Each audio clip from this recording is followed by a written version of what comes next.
talaga akalain na magagawa niya sa akin yun. Kaya mo na, Ted. Siguro naman di naman nababalikin dito sa atin si Goryo eh. Pasensya mo na muna. Salamat sa pagtanggol lang, ha. Alam mo, sana lahat ng lalaki katulad mo. Alam mo, Ted, marami pa rin naman mga lalaki mabubuti. Siguro itong si Goryo, nakainom siya kaya nawala sa sarili niya eh. Pagpasensya mo na. Siguro nga, hindi ko rin alam kung anong pumasok sa kukote ng baliw na lalaki yun kung bakit nagwawala kanina. Sorry talaga, ha? Pakuti na lang. Hindi ko rin naman alam na mamanya ka ni Goryo to si Tete. Kaya nga eh. Sorry, Teta. Tsaka pakiramdam ko, o talaga yung may pinakakasalanan dito kaya nagkaganito-ganito eh. Kaya hingi sana ako ng dispensa sa inyo. Long, alam ko hindi ako naging mabuti sa'yo. Masyado ako nagpadala sa selos, sa inggit, gaya ni Goryo. Pero hindi ko naman alam na aabot sa ganito si Goryo eh. Long, hindi ko alam na ipapahamak ka lahat ng tao dito.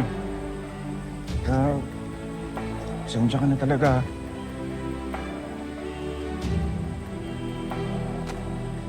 So, Benjo, mahalaga ngayon magtulungan tayo. Alam mo kung saan pupunta si Goryo? Tsaka baka sakaling alam mo rin kung saan matatagpuan niya si Ivan. Pakiramdam ko lang nasa pinuntahan niya si Ivan. Pero, Long, maniwala ka sa akin. Siguro yun lang talaga yung may kakilala sa kanya. Wala ako alam.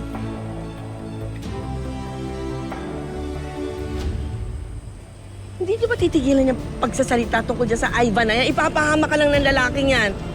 Tara na, umuwi na tayo. Gutom na ako. Nag-aaway pa kayo dito sa kalsada. Sunod Ola. Bilisan mo. Dong, Long? Dinala ko sa kababata ko tong cellphone ng nanay ni Elsie. Nabuksan niya. Nasa ka? Makita tayo. May kailangan ka malaman tungkol kay Elsie. sige.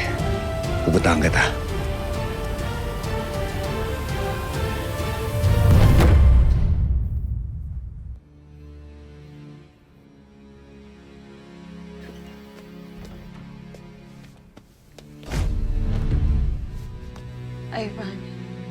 Ivan, nakikiusap ako sa'yo. Pakawalan mo na kami ni Mimay. Parang awa mo na. Kunin niyo to. Bakit?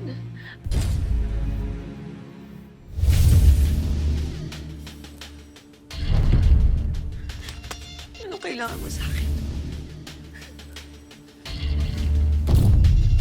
Dalhin niyo sa kwarto ko to. Hindi. Anong gagawin mo sa akin, ha? Hindi. Bilis! Kunin niyo! Hindi! Bitawan niyo! Mami! Mami!